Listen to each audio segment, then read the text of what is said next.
राधे कृष्ण आप सभी को। वैशाख मास महात्म्य अध्याय 4।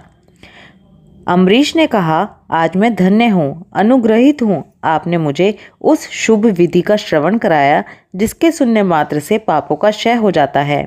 वैशाख मास में जो भगवान केशव के कल्याण में नामों का कीर्तन किया जाता है, उसी को मैं संसार में सबसे बड़ा पुण्य, पवित्र, मनोरम तथा एकमात्र सुकृत से ही सुलभ होने वाला शुभ कर्म मानता हूँ। जो लोग माधव मास में भगवान मधुसूदन के नामों का स्मरण करते हैं, वे धन्य हैं। अतः यदि आप उचित समझें तो मुझे फिर से माधव मास की ही पवित्र कथा सुनाएं। सूत जी कहते हैं, राजाओं में श्रेष्ठ हरिभक्त अम्बरीश का वचन सुनकर नारद मुनि को बड़ी प्रसन्नता हुई।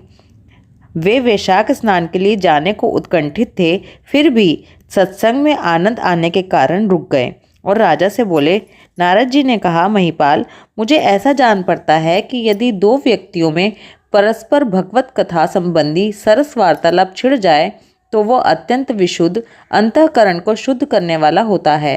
आज तुम्हारे साथ जो माधव मास के महात्म्य की चर्चा चल रही है, यह वैशाख स्नान की अपेक्षा अधिक पुण्य प्रदान करने वाली है, क्योंकि माधव मास के देवता भगवान श्री विष्णु हैं, जिसका जीवन धर्म के लिए और धर्म भगवान की प्रसन्नता के लिए है, तथा जो रातों दिन पुण्य उपार्जन में ही लगा रहता है, उसी को इस पृथ्वी पर मैं वैष्णव मानता हूँ। अब मैं वैशाख स्नान से होने वाले पुण्य फल का संक्षेप से वर्णन करता हूँ। विस्तार के साथ सारा वर्णन तो मेरे पिता ब्रह्मा जी भी नहीं कर सकते। वैशाख में डुबकी लगाने मात्र से सारे पाप छूट जाते हैं। पहले की बात है, कोई मुनीश्वर तीर्थ यात्रा के प्रसंग से सब जगह घूम रहे थे। उनका नाम था मुनि शर्मा। वे बड़े धर्मात्मा, सत्यवादी, पवित्र तथा शम, दम और शांति धर्म से युक्त थे। वे रोजाना पितरों का तर्पण और श्राद्ध करते थे। उन्हें वेदों और स्मृतियों के विधानों का सम्यक ज्ञान था।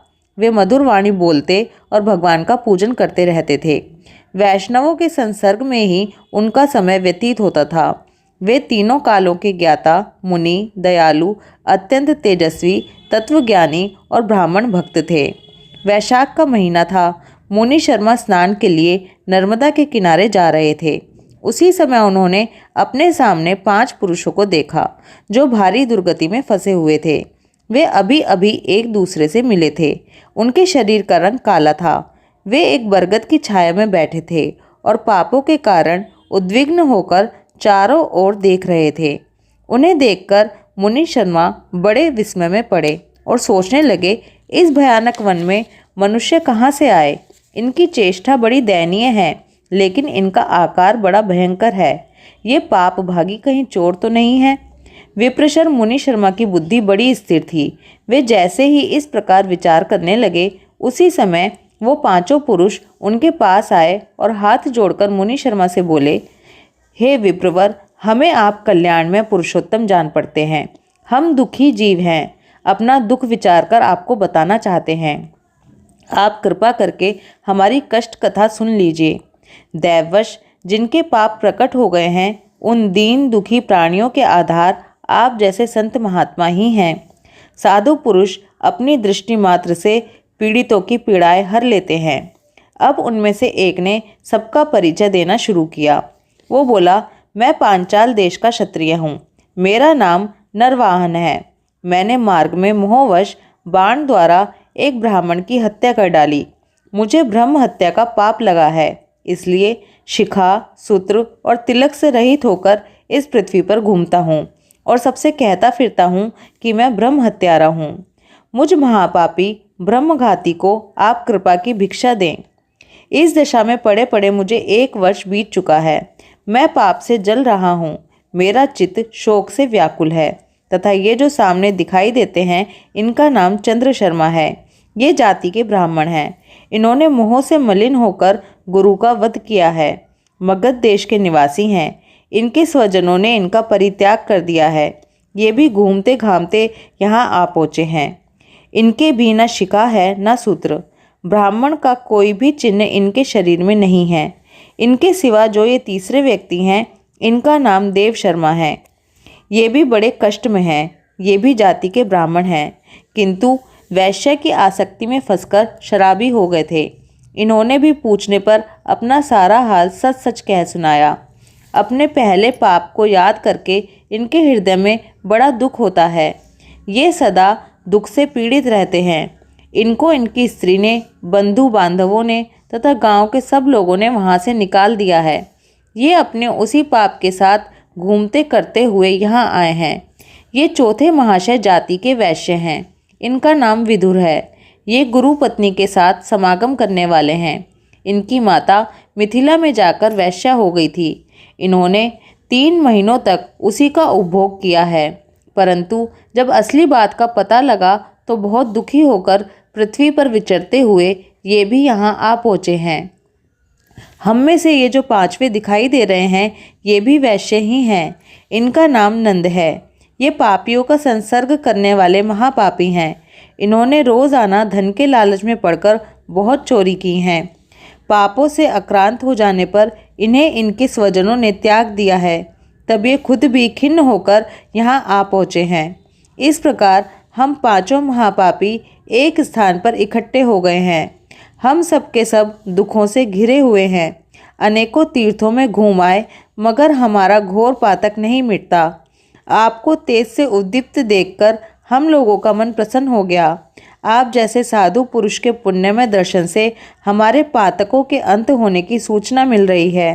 हे स्वामिन, कोई ऐसा उपाय बतलाइए जिससे हम लोगों के पाप नाश हो जाएं। हे प्रभु, आप वेदार्थ के ज्ञाता और परम दयालु जान पड़ते हैं। आपसे हमें अपने उद्धार की बड़ी आशा है।